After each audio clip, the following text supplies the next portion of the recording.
काफी डोम में से भी लाइट जो है, there was a lot of glass that was used even in the roof for light to allow to enter the building. क्योंकि mosque के जो आर्किटेक्चरल फीचर्स होते हैं उसमें डोम होता है, आर्चेस होते हैं, सेंट्रल एक कोर्टयार्ड होता है, करेक्ट, और उसमें मिनरेट्स भी एक इंपॉर्टेंट रोल प्ले करते हैं। उसने बाइजेंटाइन और इस्लामिक आर्किटेक्चर की बुनियाद रखी, फाउंडेशन रखी, और यहाँ से कुछ ऐसे एलिमेंट्स थे जो इस्लामिक आर्किटेक्चर में और बाइजेंटाइन आर्किटेक्चर में followed by this building continue होते। Hello everyone, welcome back to Design and Art by Physics Wala. All of you must have been wanting to travel to Istanbul, correct?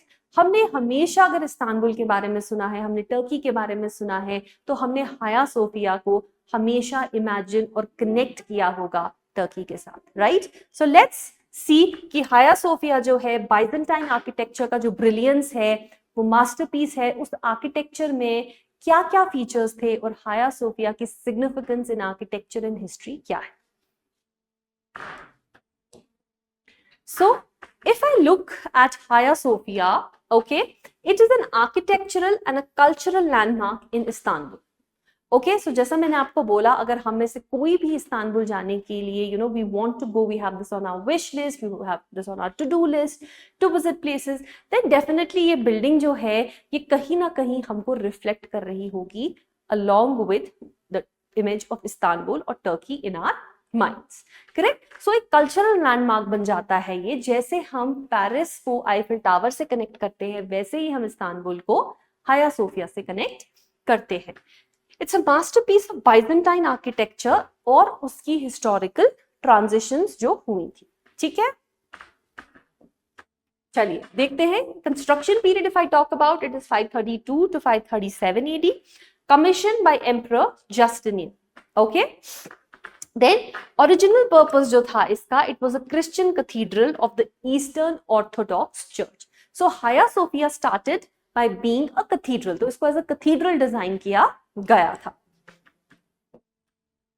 Style is Byzantine architecture. The features are a central dome, extensive use of mosaic. There's a lot of mosaic which is used. Okay, innovative use of space and light. So काफी dome में से भी light जो है, there was a lot of glass that was used even in the roof for light to allow to enter the building. Okay. Now, influences, adaptations of classical Roman and early Christian architectural forms. इसमें आपको Roman architecture का influence मिलेगा और थोड़ा सा early Christian architectural forms का influence मिलेगा। Look at the images here. Okay, so this is the central dome that we talked about. ये side में पूरा glass है जहां से light enter करती है। Okay, then we have the minarets. The massive central dome is the defining feature of Hagia Sophia. Okay, construction जो है, it was supported by pendentives creating the illusion of a floating dome. So अगर कभी भी एक square base पर एक circular dome बनाना होता था, the construction technique which was used was known as a pendative. ठीक है, तो इसको ये छोटे छोटे ब्लॉक्स में और डिवाइड करके अपना डोम हम सर्कल हम बनाते थे। ओके, सिग्निफिकेंस क्या है? An engineering marvel that influence subsequent Byzantine and Islamic architecture. अब आप बोलोगे that it started as a cathedral, but why is it influencing Islamic architecture? चलिए वो भी हम समझेंगे अभी। Again a few pictures for you to look clearly, closely आप देखोगे यहां से कैसे वो विंडोज हैं जिनके बारे में मैं कॉन्स्टेंटली बात कर रही थी, ठीक है? And how it appears from the inside, और पूरा का पूरा जो इसका बेस है जो मैंने आपको बताया एक स्क्वायर है, सी, और इस स्क्वायर के ऊपर ये सर्कल जो है वो प्लेस किया गया है। मोज़ेक्स जो है, they are richly decorated with Christian iconography including depictions of Christ, Virgin Mary and several saints. Marble, this use of high quality marble for columns and floors which showcases opulence, richness, ठीक है? Innovative use है windows की to create a luminous effect inside of the building. तो यहां से देखो कैसे ऊपर डोम की जो खिड़कियां हैं वहां से लाइट फिल्टर होके बिल्डिंग के अंदर आती है। Look at some of the images right now. अभी की डेट में हाया Sophia is used as a mosque. So over the years, पहले इसको कैथेड्रल बना, then when you know, because of history में जो events हुए उसके बाद it was converted to a mosque. बीच में again it was converted to a church, but finally now it is again being used as a mosque. So it was converted to mosque in 1453 following the Ottoman conquest. ठीक है, तो Ottomans जब आए, they overtook this area और Hagia Sophia को उन्होंने cathedral से mask में कन्वर्ट कर दिया.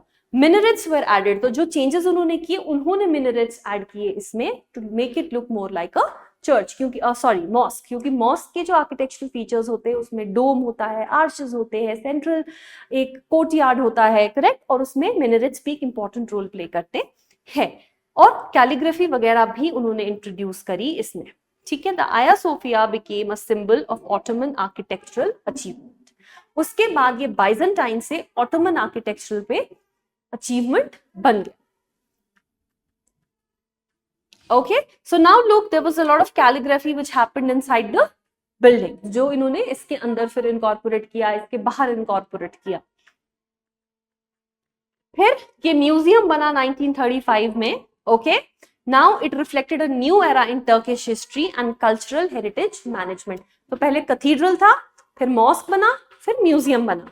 ठीक है, and open to the public as a museum showcasing its architectural and historic significance. Again a few pictures for you.